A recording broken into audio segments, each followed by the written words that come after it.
अस्सलाम वालेकुम। आज की इस वीडियो में हम लोग बात करेंगे स्मार्ट आर्ट और चार्ट के बारे में। स्मार्ट आर्ट बेसिकली किसी भी सिस्टम के फ्लो को शो करता है। अगर एक सिस्टम है उसके अंदर काम कर रहा है तो हम उसके अंदर एडमिन हायरार्की को भी शो कर सकते हैं। उसमें एडमिन हायरार्की से मुराद एचआर, जो सेल्स डिपार्टमेंट है, और इसके अलावा जो और दूसरे कंट्रोलिंग डिपार्टमेंट है, हम उनकी एक हायरार्की को शो कर सकते हैं। इस तरह एक प्रोसेस साइकिल होता है। हम किसी भी सिस्टम का प्रोसेस साइकिल शो कर सकते हैं, किसी प्रोजेक्ट का प्रोसेस साइकिल शो कर सकते हैं जिसमें प्रोजेक्ट के डिफरेंट फेजेस होते हैं, तो उनको शो करने के लिए भी इस्तेमाल करते हैं। इसके अलावा हम अपने डाटा को जो है ना, सिस्टम के जो फ्लो होता है चार्ट, सो जो सिस्टम का फ्लो होता है हम उसको शो कर लेते हैं कि हमने कोई प्रोजेक्ट किया है तो हम उसको कितने फेज़ में करेंगे और करंटली किस फेज़ पे काम हो रहा है। इसके अगेंस्ट अगर बात की जाए चार्ट की, तो चार्ट हमारा जो करंट डाटा होता है जिस पर हम काम कर रहे होते हैं। स्मार्ट आर्ट के थ्रू तो हम लोग एक हायरार्की बनाते हैं या एक प्रोजेक्ट की लेआउट बनाते हैं। जब उस पर काम स्टार्ट हो जाता है तो उसकी वर्किंग को चेक करने के लिए हम अर्थ चार्ट का इस्तेमाल करते हैं, क्योंकि ये पॉसिबल नहीं है कि हम किसी भी डिपार्टमेंट में हो या किसी भी प्रोजेक्ट पर काम कर रहे हो तो हर वक्त हम लोग थ्रू आउट द डाटा हम सारे डाटा को चेक करें। तो इसके लिए हम लोग क्या करते हैं कि चार्ट का इस्तेमाल करते हैं। चार्ट के थ्रू हम लोग इसको डिवाइड कर लेते हैं और ग्राफिकल यूज़र इंटरफेस में ले आते हैं चीज़ों को अंडरस्टैंड करने के लिए, बजाय इसके कि हम गो थ्रू जाएँ और सारे डॉक्यूमेंट्स या सारे प्रोसेस को बार बार देखें। इसकी एक छोटी सा एग्जांपल ये है कि अगर किसी प्रोजेक्ट पर काम हो रहा है और हम चेक करना चाहते हैं कि इस प्रोजेक्ट पर पिछले पूरे साल में कितने एक्सपेंसेस हुए हैं, हमने जो मुलाजमीन उनको वेजेस कितनी दी हुई हैं और अब तक टाइम कितना लग चुका हुआ है, ज़ाहिर बात है हम हर मंथ की फ़ाइल तो नहीं निकालेंगे और उस पे एक्सपेंसेस तो नहीं देखेंगे और हम उसके अंदर जाकर हर मंथ के जो है वो वेजेस तो नहीं चेक करेंगे। तो डेफ़िनेटली हम उसका एक चार्ट बनाएँगे। वो चार्ट मंथ वाइज़ होगा, जिससे हमें देखते ही फ़ौरन पता चल जाएगा कि हमारा प्रोजेक्ट जो है वो किस तरफ जा रहा है। क्या ये इन टाइम पूरा भी होगा कि नहीं? क्या ये ओवर एक्सपेंसेस तो नहीं हो गया? सो इसके भी डिफरेंट यूज़ेज़ हैं। तो दोनों के अंदर एक कॉम्बिनेशन ज़रूर है। दोनों के अंदर एक रिलेशन ज़रूर है स्मार्ट आर्ट और चार्ट के, बट ये दोनों डिफरेंट हैं। सो दैट इज़ व्हाई हम लोग इनको डिफरेंटली ही यूज़ करेंगे। चलिए हम देखते हैं कि हम इनको किस तरह से यूज़ कर सकते हैं आप अपने डॉक्यूमेंट।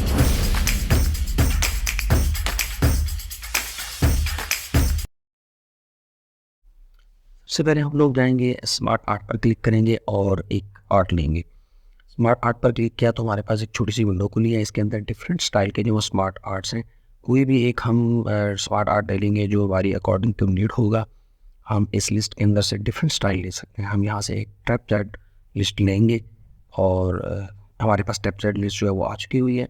इसके अंदर आप शेप भी इंसर्ट कर सकते हैं। अगर और मज़ीद ऐड करना चाहें, ऐड शेप पर क्लिक करेंगे, शेप ऐड कर देंगे।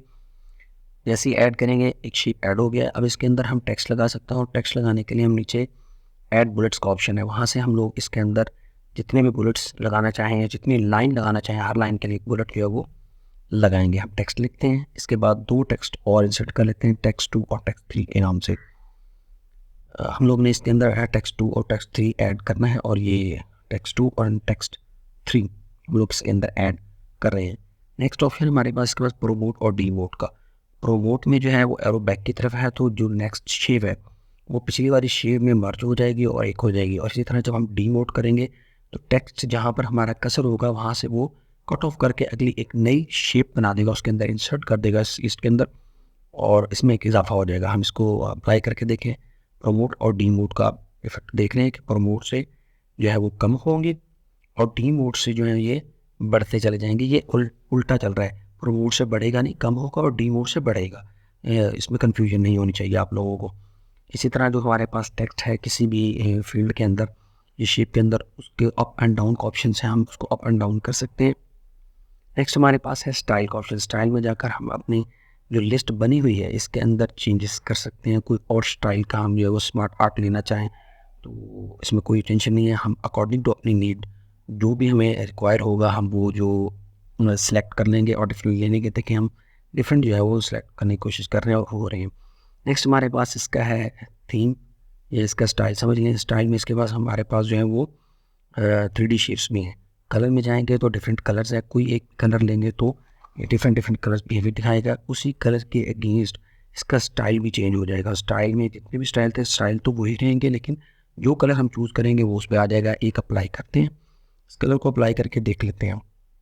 नेक्स्ट हम लोग इस पर अब मज़ीद जो है वो देखते हैं फॉर्मेट में। जब फॉर्मेट में जाएंगे तो हमारे पास पहली जो ऑप्शन है वो फिल की है, ये हम ऑब्जेक्ट पर पहले भी लगा चुके हुए हैं, तो ये सेम वैसे ही काम करेगी। डिफरेंट डिफरेंट जो इसमें ऑप्शंस हैं जो ऑब्जेक्ट्स पर काम करते आए हैं और हम ऑलरेडी इस पर सीख चुके हुए हैं, ये वैसे ही काम करेगा। हम जो भी इफ़ेक्ट इसके ऊपर लगाएंगे वो शेप का इफ़ेक्ट लगा लें, तो लग जाएगा। हम 3D शेप का इफेक्ट लगा रहे हैं, लग गया। तो इसी तरह लाइन और फ्री शेप कोई भी अगर लगाना चाहें वो वैसे ही लगा सकते हैं, इसमें कोई टेंशन वाली बात नहीं है। इसके साथ जो टेक्स्ट इफेक्ट है हम वो भी लगा सकते हैं, और डिफरेंट जो भी ऑब्जेक्ट्स के ऊपर हम लोग फॉर्मेशन कर सकते थे वो सारे इसके ऊपर कर सकते हैं, क्योंकि ये smart art as a object हमारे डॉक्यूमेंट में है। तो ऑब्जेक्ट के होने की वजह से जो भी हम इस पर अप्लाई कर सकते थे वो कर सकते हैं। हम शेप भी इसकी चेंज कर सकते हैं। हम शेप पर चाहते हैं चेंज शेप पर, और अब क्लिक करते हैं हम थर्ड वन को, और देखें थर्ड वन की हमने शेप चेंज की। अगेन हम इसकी दोबारा शेप चेंज करते हैं। हम अपनी मर्ज़ी से जो भी शेप चेंज करना चाहें वो कर सकते हैं। चेंज शेप की वजह से हम पूरा चार्ट भी जो है वो चेंज कर सकते हैं, और पूरी की पूरी स्मार्ट आर्ट को चेंज करने के अलावा हम एक सिर्फ स्पेसिफिक जो शेप है उसको भी हम चेंज कर सकते हैं। इसके बाद हमारे पास जो नेक्स्ट ऑप्शन है वो है आल्ट टेक्स्ट का। हम इस पर आल्ट टेक्स्ट पर आते हैं और आल्ट टेक्स्ट पर क्लिक करते हैं। आर्ट टेक्स्ट के ऑप्शन को हम लोग इस्तेमाल करेंगे चार्ट के अंदर। उसको इस्तेमाल करने तो वो यहाँ भी इस्तेमाल हो जाएगा। तो चलिए हम लोग पहले एक चार्ट जो इंसर्ट करके देखते हैं। अब देखेंगे इस चार्ट हम किस तरह से इंसर्ट कर सकते हैं।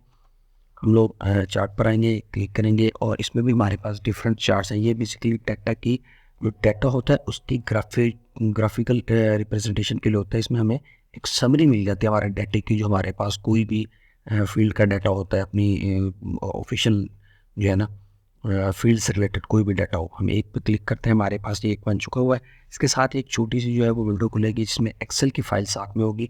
यहाँ पर हम इस फील्ड के अगेंस्ट कोई भी जो एंट्री चेंज करेंगे, कोई भी डाटा जो है वो इंसर्ट करेंगे, चेंज करेंगे, तो एक ग्राफ जो है इसके अंदर चेंजेस होगी। हम लोग इसको चेंज करके देख लेते हैं कि इसमें क्या चेंजेस आती है। हम स्क्रीन पर देख लेते हैं। हम क्या करते हैं, हम सबसे पहले कैटेगरी की तरफ जाएंगे और कैटेगरीज में जाकर करेंगे कैटेगरी वर्क की सीरीज़ 1 में हम लोग डाटा को चेंज करेंगे। एक पार्ट 1 करेंगे तो हमारे पास ये डाटा चेंज हो जाएगा। ग्राफ के जो डाटा है हम इसके अंदर जो भी चेंज करेंगे ये रियल टाइम होगी। हम जैसे जैसे डिफरेंट इनपुट्स या डाटा की फील्ड्स को चेंज करते जाएंगे तो हमें इसका इफेक्ट नज़र आएगा। इस डाटा फील्ड के अंदर हम जितने भी इनपुट्स देंगे और जो भी चेंजेस करेंगे ये रियल टाइम होगी, और ये हमें स्क्रीन पर उसी वक्त ही नज़र आती जाएंगी। हम डिफरेंट चेंजेस करेंगे इसके अंदर तो वो हमें स्क्रीन पर फौरी नज़र आ जाएंगे, क्योंकि ये रियल टाइम अपडेट हो रहा होता है। हम इसके अंदर कोई भी चेंज करेंगे ये फौरी हो जाएगी। हम 3 को 7 करते हैं तो देखें हमारा ग्राफ जो है वो बढ़ गया हुआ है ये चार्ट का। इसके बाद हमारे पास जो इसकी फॉर्मेशन होती है हम इसको भी फॉर्मेट कर सकते हैं। इसके डिफरेंट स्टाइल्स और कलर्स भी चेंज कर सकते हैं, और इसमें मज़ीद एडिशंस भी कर सकते हैं। इस पर हर छोटी सी पेंसिल पे क्लिक करेंगे, सारे हमारे पास स्टाइल्स आ रहे हैं। हम एक रैंडम स्टाइल लेते हैं। स्टाइल के साथ साथ हमारे पास कलर भी है। हम लोग कोई भी कलर भी सिलेक्ट कर सकते हैं। कलर पर क्लिक करते हैं और हम एक कलर लेते हैं। जैसे ही कलर पर क्लिक करेंगे तो ये जो बार्स हैं इन बार्स का ये चेंज हो रहा है कलर। डिफरेंट कलर्स हैं जो आपकी नीड के मुताबिक है, ये आप सिलेक्ट कर सकते हैं और ले सकते हैं अपनी इस ग्राफ के अंदर।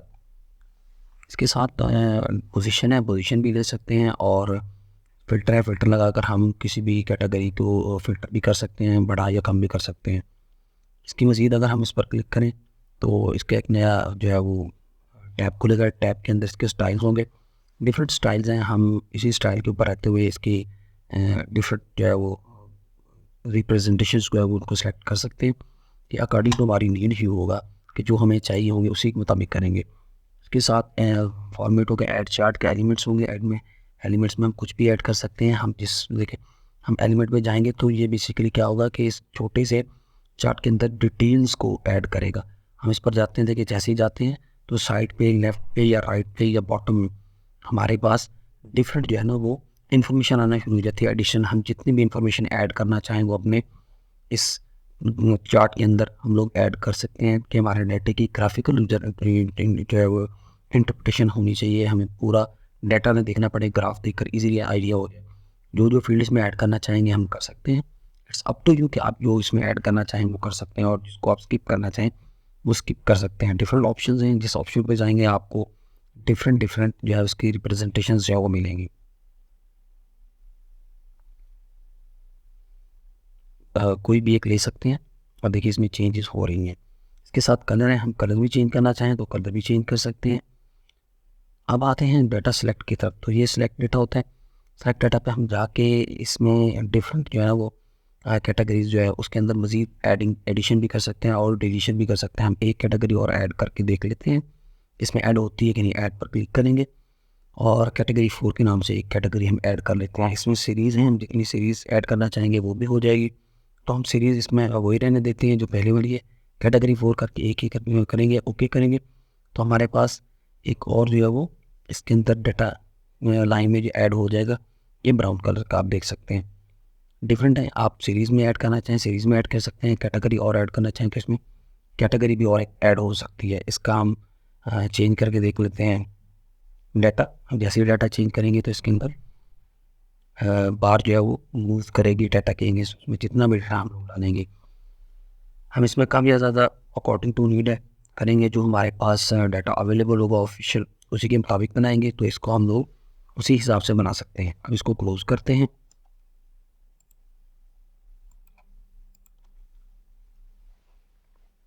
नेक्स्ट हमारे पास है एडिट का टैब।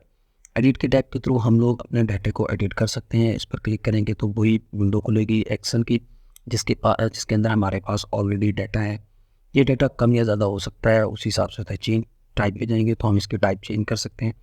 चार्ट के मैंने आपको पहले भी कहा डिफरेंट टाइप्स हैं, हम किसी भी उसमें कर सकते हैं। हम लाइन चार्ट में करके देखें तो हमारे पास लाइन आ गई है। इसकी आप फॉर्मेशन करना चाहें डिज़ाइन की या किसी भी चीज़ की तो सेम लाइक दैट जिस तरह हमने पहले की थी वहीं से हम करेंगे। हमारे पास डिफरेंट स्टाइल्स इसके अवेलेबल होंगे।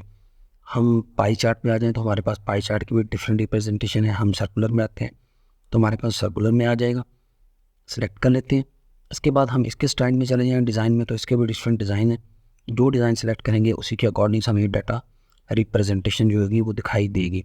हम इसको जो क्लासिकल पाई चार्ट है जो आमतौर पर सवाल था उसमें भी कर सकते हैं, और इसके अंदर भी डिफरेंट स्टाइल्स हैं, डिफरेंट थीम्स हैं, वो हम सेलेक्ट कर सकते हैं अपने रिप्रेजेंटेशन को बेहतर बनाने के लिए और इजी बनाने के लिए।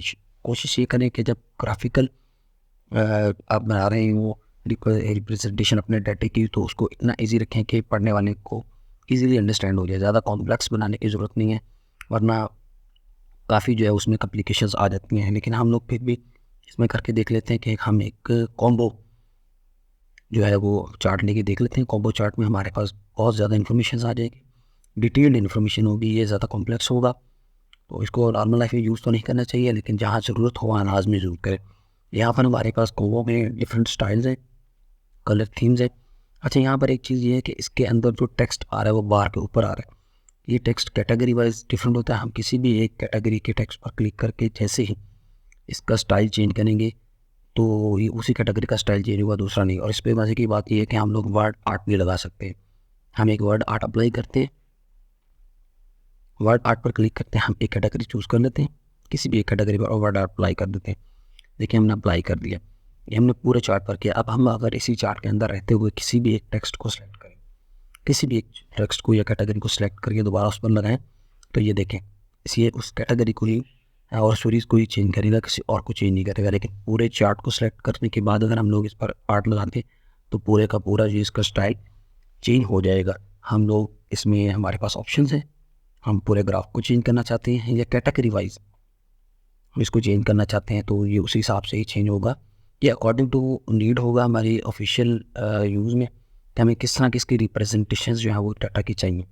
इसमें भी हम लोग स्टाइल के साथ इसका बैकग्राउंड भी चेंज कर सकते हैं, डिफरेंट थीम्स लगा सकते हैं, और हम उस पर लगाने के बाद इस पर अप्लाई करके देख लेते हैं। हमारे पास देखिए हमने ब्लू लगा दिया, कोई भी लगा सकते हैं जो भी हो। इसी तरह जो शेप्स हैं हम शेप्स भी लगा सकते हैं, इनके ऊपर इंसर्ट कर सकते हैं और डिफरेंट तमाम इसके ऊपर मैनिपुलेशंस कर सकते हैं जो हम एक ऑब्जेक्ट पर करते हैं ऑलरेडी। इस पर हम डिफरेंट इफ़ेक्ट्स लगा सकते हैं, शेप इफ़ेक्ट लगा सकते हैं, आउटलाइन लगा सकते हैं, फिल कलर लगा सकते हैं। जो चीज़ हम इस पर लगाना चाहें वो लगा सकते हैं। ये अप टू यू कि आप लोग इसको किस तरह से यूज़ करते हैं। हम इसको चार्ट को बेसिकली डाटा के रिप्रेजेंटेशन के लिए लेते हैं। हम इस पर ग्लो भी कर सकते हैं।